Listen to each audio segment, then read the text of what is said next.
سلام كميت صنحو زخبركم من زخبر كنن تملكتنا نزي ساعات زوصحنا حدشتنا قدستن معبالساتنهم نمم قدمنا بمعدام نابتهم بزرزر زدحسسنا يوم زعاباتات كنسقاقركم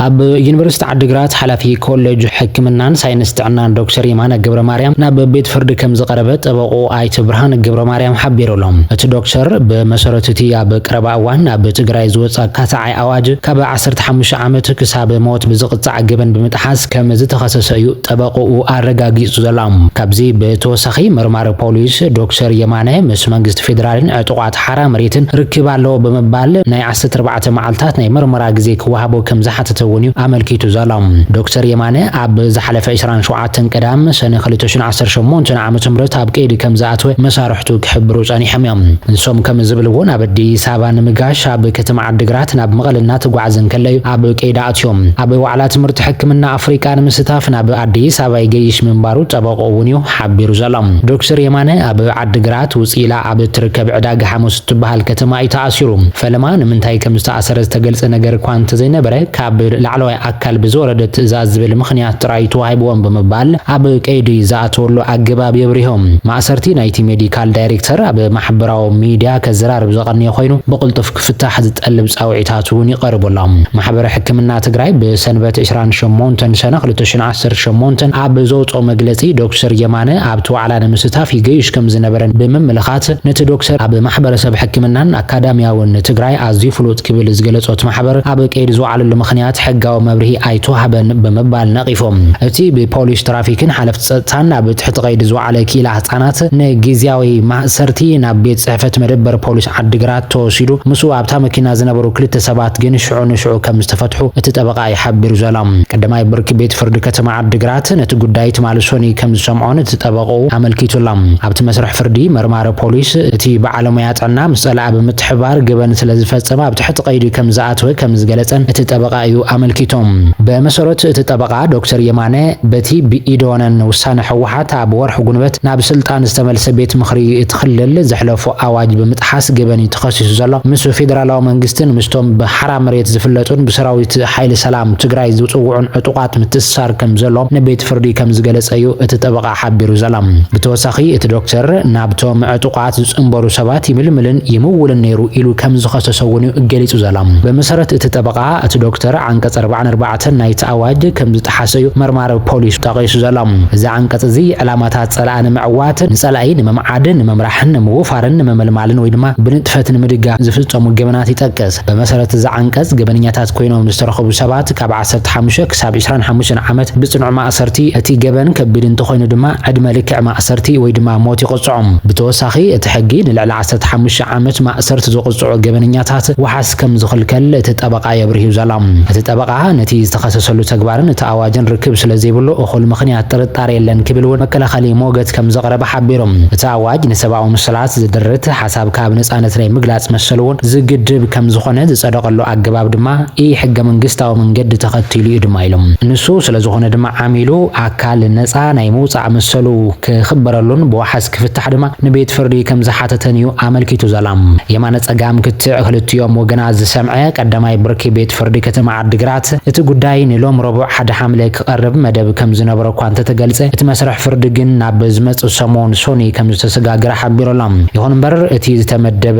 علات نوح سلازخونه بتزغرب مملكة مسرت لومي دحر قطري كالي مسرح فرد تتحيز الله كبلت أبق عبريهم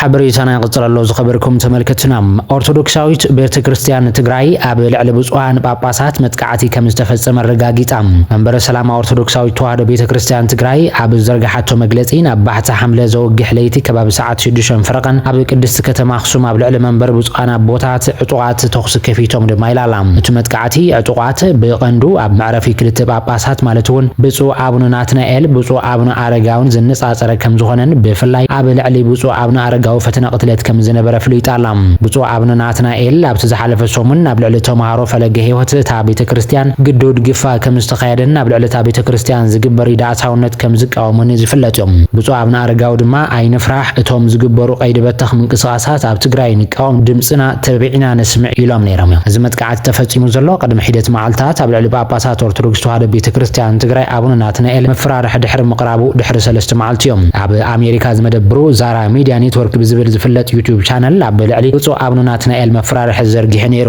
ኣሰናዳእታ ሚድያ ዝኾነ ጋዜጠኛ ስታሊን ገብረስላሴ አቡነ ናትናኤል ኣብ ቀረባ እዋን ኣብ ትግራይ ኣብያተ ክርስቲያን ከይተረፈ ዝካየድ ዘሎ ግዱድ ወታደራዊ ግፋ መናእሰይ ዶ ክብል ምጽውዖም ከሲስዎም እዮም ደው ንኽብል ኣብ ልዕሊ እታ ቅድስቲ ቤተክርስትያን ዝግበር ምትትታዊ ፖለቲካ ከብቅዕ ኢዶም ዘእቱ ኣካላት ክስሕቡ ምዝራቦም ንሃይማኖታዊ ኣቦነቶም ብፁዕነቶም ዝትንክፍ ናይ ምፍርራሕ መልእኽቲ ብምሕላፍ ኣብዚ 2-3 መዓልቲ ቅረታ እንተዘይሓቲቶም ዝውሰድ ፍስጉምቲ ኣይንፈልጥን ክብል ምዝራቡ ዝዝከር እዮም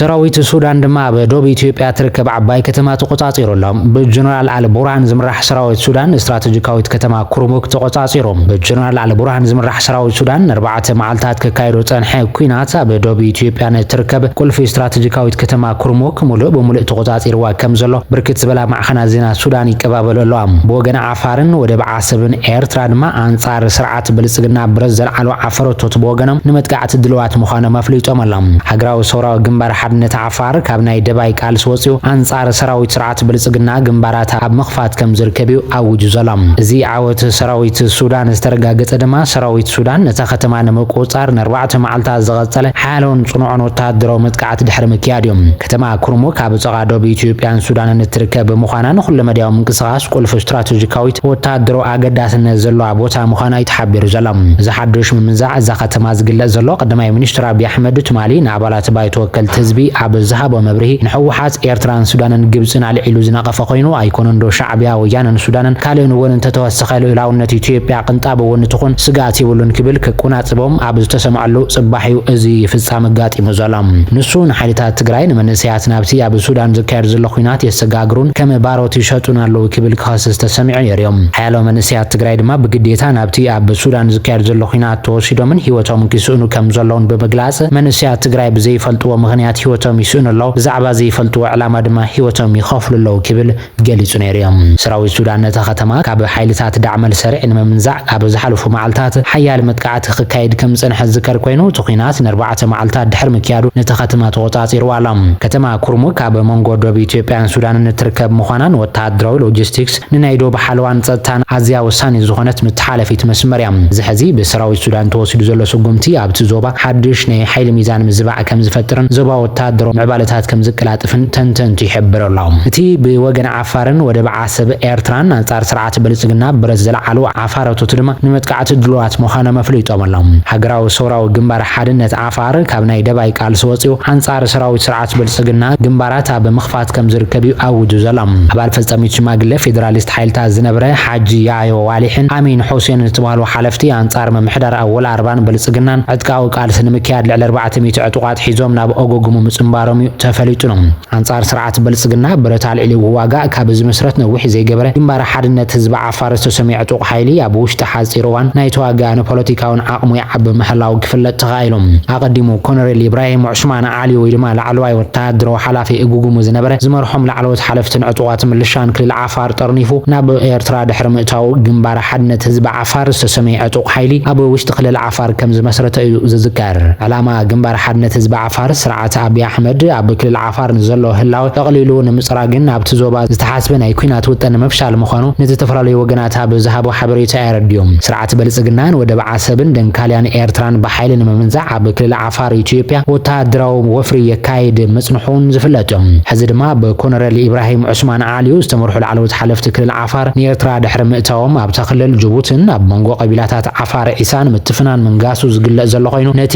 ኣብ ክልል ዓፋር ዘሎ ጸጥታዊ ኩነታት ኣብ መንጎ ኢትዮጵያን ጅቡትን ሓድሽ ዝመስል ፖለቲካ ወጥሩን ነዳድ ወሲኹሎ ምህላው ዝተፈላለዩ ወገናት ይገልጾም ኢትዮጵያ ንብዝሕ ሰፋሮ ዜጋታት ኣብ ጅቡቲ ተጠቂማ ማሕበራዊ ምህንድስና በመከያዳ ብዝተናውሐ ንጅቡቲ ክጥርንፋ ተንቀሳቂሳ ዝብል ክስታት ብወገን ሰብ መዝ ጅቡቲ ይስማዕ ኣብ ዝቀረባ ዋና ብኤርትራ ዝኣተው ላዕለዎት ሓለፍቲ መምሕዳር ክልል ዓፋር ኢትዮጵያ ብሓላፊ ጸጥታ ተኽለል ኮሎኔል ኢብራሂም ዑስማን ወይ ድማ ላዕለዋይ ወታደራዊ ሓላፊ እጉጉም ዝነበረ ዝተመርሑ ሓይል እዮም ነይሮም ነቶም ላዕለዎት ሓለፍቲ ኣስታት 120 ዝኾኑ ዕጡቋት ኣሰንዮም እዮም ናብ ኤርትራ ሰጊሮም ነይሮም ሓይልታት ሒዙን ኣብ ኤርትራ ኣትዩ ዝነበረ ፖለቲከኛን ተቓላሳይን ዝኾነ ኮሎኔል ኢብራሂም ዑስማን ዓልዩ ግንባር ሓድነት ህዝቢ ዓፋር ዝተሰሚዐ ዕጡቕ ሓይሊ ኣብ ውሽጢ ክልል ዓፋር ከም ዘቆመ እውን ይዝግለጽ ኮሎኔል ኢብራሂም ዑስማን ዓልዩ ላዕለዋይ ወታደራዊ ሓላፊ እጉጉም ነበር ዝመርሑም ላዕለዎት ሓለፍትን ዕጡቋት ምልሻን ክልል ዓፋር ኢትዮጵያ ጠርኒፉ ናብ ኤርትራ ድሕሪ ምእታው ግንባር ሓድነት ህዝቢ ዓፋር ዝተሰሚዐ ዕጡቕ ሓይሊ መስሪቱ እዮም